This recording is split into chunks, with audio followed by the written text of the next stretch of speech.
Alam memiliki mekanisme kompleks untuk menjaga keseimbangannya, di mana setiap makhluk hidup memiliki peran dalam rantai ekosistem. Namun, keseimbangan ini rapuh sedikit gangguan saja bisa memicu perubahan drastis.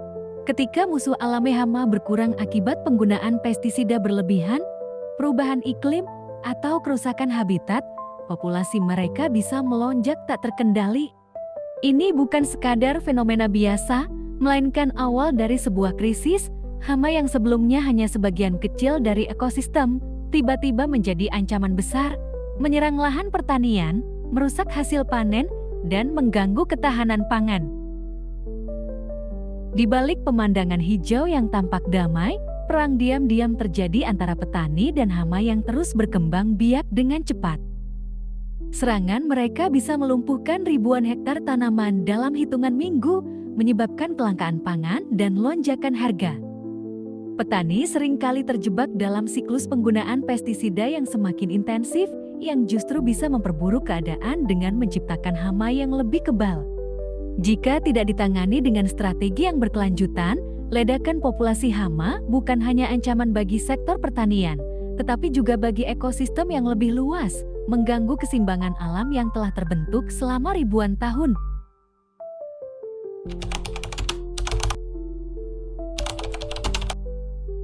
Peledakan populasi hama adalah fenomena ketika jumlah individu dalam suatu populasi hama meningkat drastis dalam waktu singkat, menyebabkan gangguan serius pada ekosistem dan sektor pertanian. Teori di balik fenomena ini berkaitan dengan keseimbangan ekologi, di mana populasi suatu spesies dikendalikan oleh faktor biotik dan abiotik. Dalam kondisi normal, hama memiliki musuh alami seperti predator, parasitoid, dan patogen yang menekan pertumbuhan populasinya. Namun, ketika faktor pengendali ini terganggu, misalnya akibat penggunaan pestisida berlebihan yang membunuh predator alami atau perubahan iklim yang memperpanjang musim perkembangbiakan, populasi hama dapat tumbuh tanpa kendali. Teori kepadatan populasi menjelaskan bahwa setiap spesies memiliki batas dukung lingkungan. Namun, dalam situasi tertentu, hama dapat melewati batas ini dan berkembang biak secara eksponensial. Faktor seperti ketersediaan sumber makanan melimpah, perubahan genetika yang meningkatkan resistansi terhadap pestisida, serta pola tanam monokultur yang menyediakan habitat ideal bagi hama dapat mempercepat ledakan populasi. Selain itu, teori dinamika populasi menyebutkan bahwa fluktuasi dalam interaksi antar spesies, seperti hilangnya pesaing atau predator, dapat menyebabkan lonjakan tajam dalam jumlah hama. Dampak dari ledakan populasi hama tidak hanya terbatas pada kerusakan tanaman, tetapi juga dapat mempengaruhi rantai makanan dan keseimbangan ekosistem. Misalnya, hama yang berkembang pesat bisa menghabiskan sumber daya yang juga dibutuhkan oleh spesies lain, menciptakan ketidakseimbangan ekologis yang lebih luas.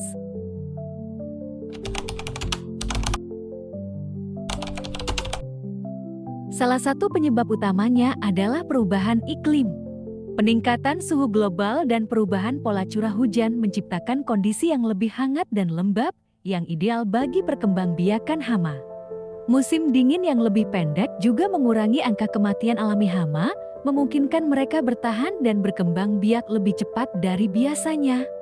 Perubahan iklim yang tak menentu membuat musim kawin hama semakin panjang. Dalam 10 tahun terakhir, serangan hama global meningkat 40%. Semisal, satu ekor betina kutu daun bisa menghasilkan 10 miliar keturunan dalam 3 bulan. Ini bukan lagi masalah pertanian, ini ancaman bagi ketahanan pangan. Selain itu, praktik pertanian modern seperti monokultur juga berperan dalam lonjakan populasi hama. Menanam satu jenis tanaman dalam skala besar memberikan sumber makanan melimpah bagi hama tertentu, tanpa ada variasi tanaman yang dapat menghambat pertumbuhan mereka. Ditambah lagi, penggunaan pestisida yang tidak terkendali seringkali membunuh musuh alami hama, seperti predator dan parasitoid, sehingga populasi hama dapat tumbuh tanpa kendali. Hama yang tersisa juga cenderung mengembangkan resistansi terhadap pestisida, membuat pengendalian kimiawi semakin sulit. Faktor lain yang berkontribusi adalah perubahan dalam keseimbangan ekosistem. Deforestasi, urbanisasi, dan degradasi lahan mengurangi habitat alami predator hama, seperti burung, serangga pemangsa, dan mikroorganisme pengendali. Tanpa adanya musuh alami yang cukup, hama memiliki lebih banyak peluang untuk berkembang biak. Selain itu, perpindahan manusia dan perdagangan global juga membawa spesies hama ke wilayah baru, di mana mereka tidak memiliki predator alami, sehingga mereka dapat berkembang biak dengan sangat cepat dan menjadi spesies invasif.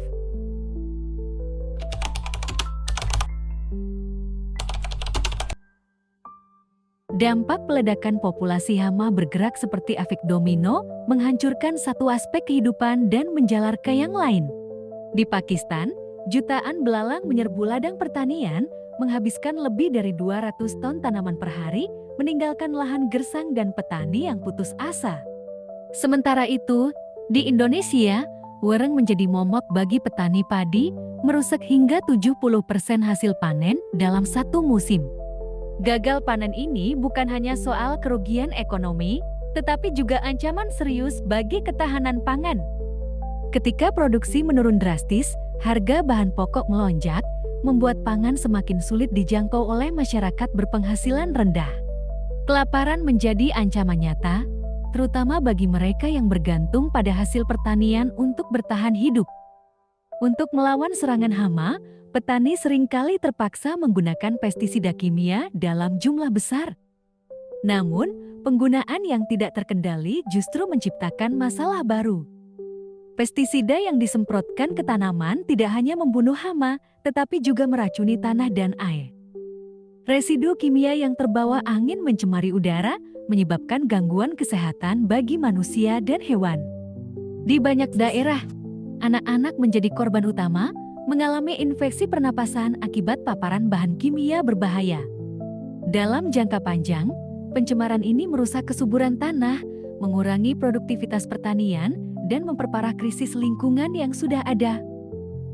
Ketika ekosistem terganggu, dampaknya meluas ke berbagai aspek kehidupan.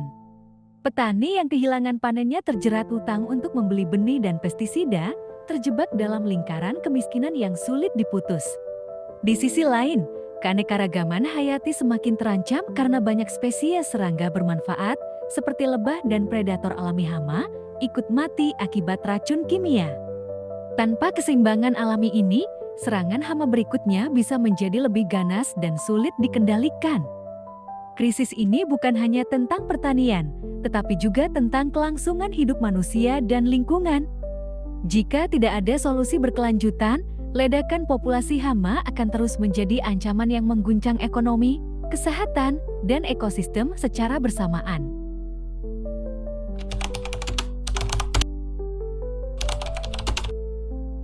Ada harapan untuk mengatasi peledakan populasi hama tanpa harus merusak lingkungan. Salah satu kuncinya adalah kembali ke alam dengan menerapkan pengendalian hayati, yaitu memanfaatkan musuh alami hama sebagai solusi alami. Di Vietnam, petani telah menggunakan bebek untuk membersihkan sawah dari hama seperti wareng dan keong mes, mengurangi ketergantungan pada pestisida.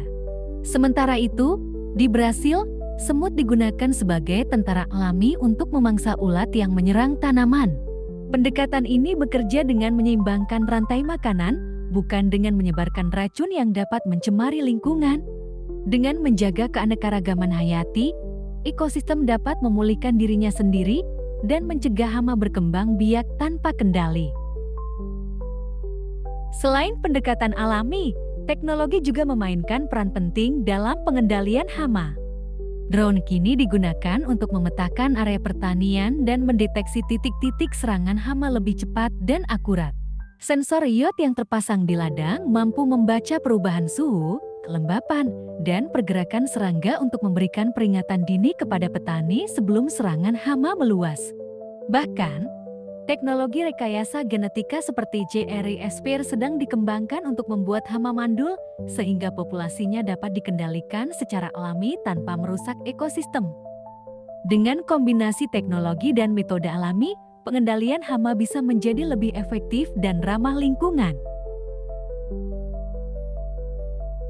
Semua strategi ini merupakan bagian dari konsep Integrated Pest Management (IPM) atau pengelolaan hama terpadu.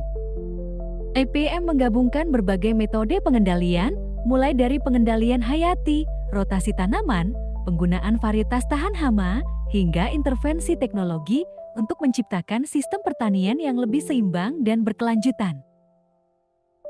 Dengan menerapkan IPM, petani tidak hanya mengurangi ketergantungan pada pestisida kimia, tetapi juga menjaga keseimbangan ekosistem yang penting bagi ketahanan pangan jangka panjang.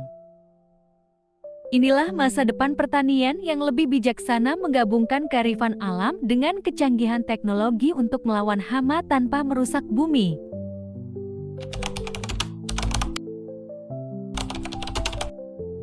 Ledakan populasi hama bukan sekadar fenomena alam, tetapi juga refleksi dari cara kita mengelola lingkungan. Ketidakseimbangan ekosistem yang kita ciptakan melalui deforestasi, monokultur, dan penggunaan pestisida berlebihan telah membuka jalan bagi hama untuk berkembang tanpa kendali. Namun, bumi selalu memberi kesempatan bagi kita untuk memperbaiki kesalahan. Dengan memahami pola alam dan menerapkan solusi berkelanjutan seperti pengendalian hayati, teknologi cerdas, dan sistem pertanian terpadu, kita bisa mengembalikan keseimbangan yang hilang.